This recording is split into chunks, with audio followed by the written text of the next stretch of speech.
Hello बच्चों। पिछली बार हमने कर्ण की कहानी देखी थी। तो कर्ण की कहानी में मैं दो बातें आपको कहना चाहूंगी। एक तो यह कि कर्ण को पता था कि वो किसके खिलाफ लड़ रहा है। वो अपने खुद के भाइयों के खिलाफ लड़ रहा था और पांडवों को ये पता नहीं था कि वो अपने खुद के भाई के साथ लड़ रहे, उन्हें मारने की कोशिश कर रहे हैं। तो ये बात उन्हें रोक रही थी कि जब महत्व की क्षण थी युद्ध की, तब उनके पात्र का आप विकास होते हुए नहीं देख सकते हैं। उसका कारण यह था कि कर्ण को पता था और पांडवों को पता नहीं था कि वो किसके खिलाफ लड़ रहे हैं।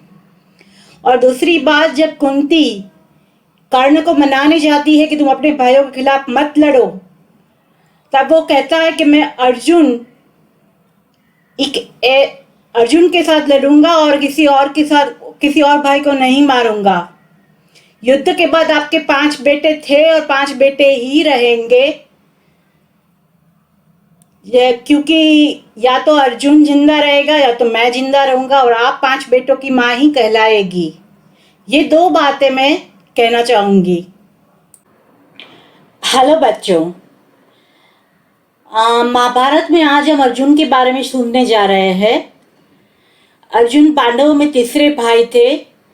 एक अत्यंत प्रतिभाशाली तीरंदाज थे, एक कुशल सेनानी थे और भीष्म के प्रिय थे। भीष्म खुद भी एक विलक्षण योद्धा थे और कौरवों और पांडवों के बड़े चाचा थे।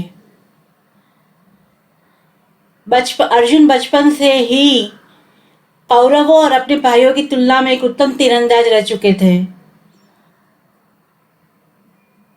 और इसी बात को लेकर वो द्रोणा उन्हें बहुत ही पसंद करते थे और इस बात का कभी कभी दूसरे विद्यार्थी विरोध करते थे, क्योंकि उन्हें लगता था कि अर्जुन द्रोणा का ध्यान हमेशा आकर्षित करते थे।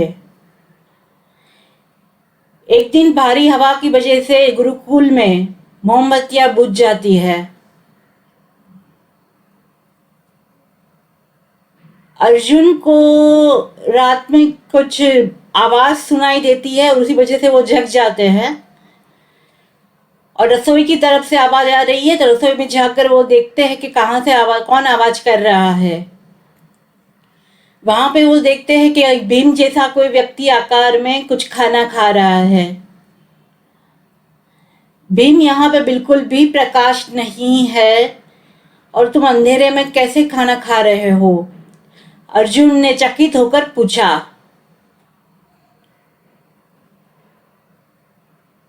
अगर हम किसी चीज का कठिन अभ्यास करें तो हम वो काम कभी भी कर सकते हो, चाहे प्रकाश हो या अंधेरा हो।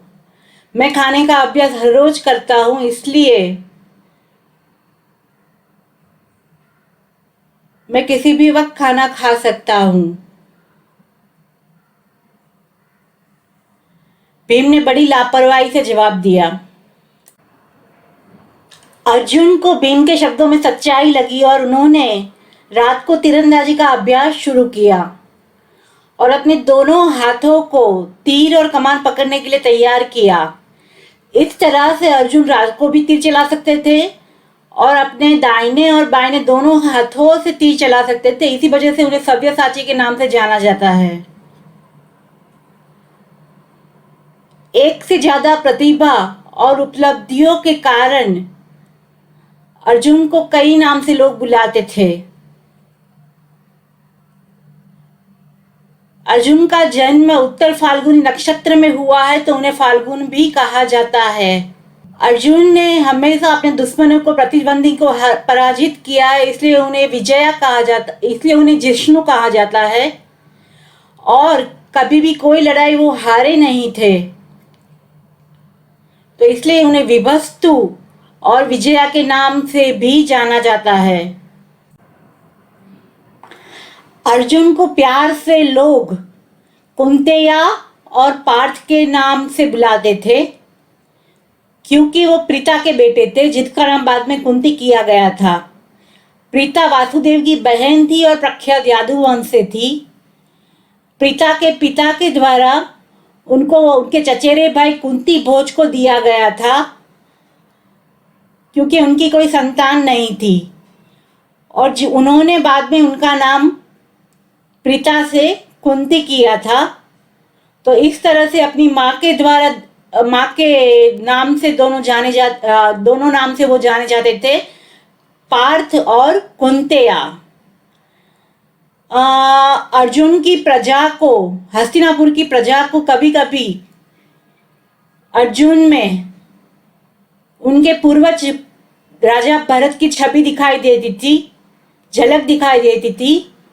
इसी वजह से उन्हें लोग कभी कभी प्यार से भरत भी बुलाया करते थे। अर्जुन कर्ण और कृष्ण के साथ जुड़ी हुई एक पुरानी कहानी है, जो कि बद्रीनाथ और आज के उत्तराखंड में हुई थी। वहां पे मूर्ति देवी और धर्म के यहाँ नारा और नारायण नाम के दो पुत्रों का जन्म हुआ था। उस समय पे एक राक्षस था जिसका नाम था सहस्त्र कवच, जिसका शरीर पूरे 1000 कवच से सुरक्षित था। जो भी उसे मारने का प्रतिबंधी जो भी आएगा, उसे 1000 साल की तपस्या करनी पड़ेगी और 1000 साल तक सहस्त्र कवच के साथ लड़ना पड़ेगा। और जैसे ही वो कवच का नाश करेंगे, वो जमीन पर गिर के मर जाएंगे। सबसे पहले नारायण ने 1000 साल की तपस्या की और सहस्त्र कवच के साथ 1000 साल के लिए लड़े। जब एक कवच का नाश हुआ तो नारा की मृत्यु हुई। नारायण ने तुरंत ही नारा का स्थान लिया और लड़ाई जारी रखी। और इस तरह से नारा ने पुनर्जन्म लेकर तपस्या के द्वारा अपनी वापस शक्ति ली और सहस्त्र कवच के साथ लड़ाई की। नारा और नारायण एक के बाद एक सहस्त्र कवच के साथ लड़ते रहे, जब तक कि उनके ऊपर फक्त एक ही कवच रहा था।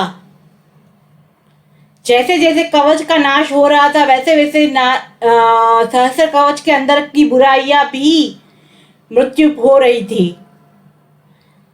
मुश्किल से थोड़ी ही बुराई बची थी, जबकि वो भागने में सफल हो गए।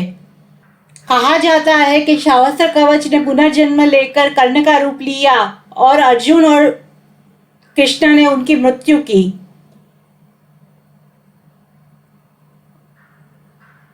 तो स्वाभाविक रूप से ही नारा और नारायण के अवतार में कृष्ण और अर्जुन ने जन्म लिया था। तो ये थी अर्जुन की कहानी दोस्तों। Thank you, stay tune always. Thank you.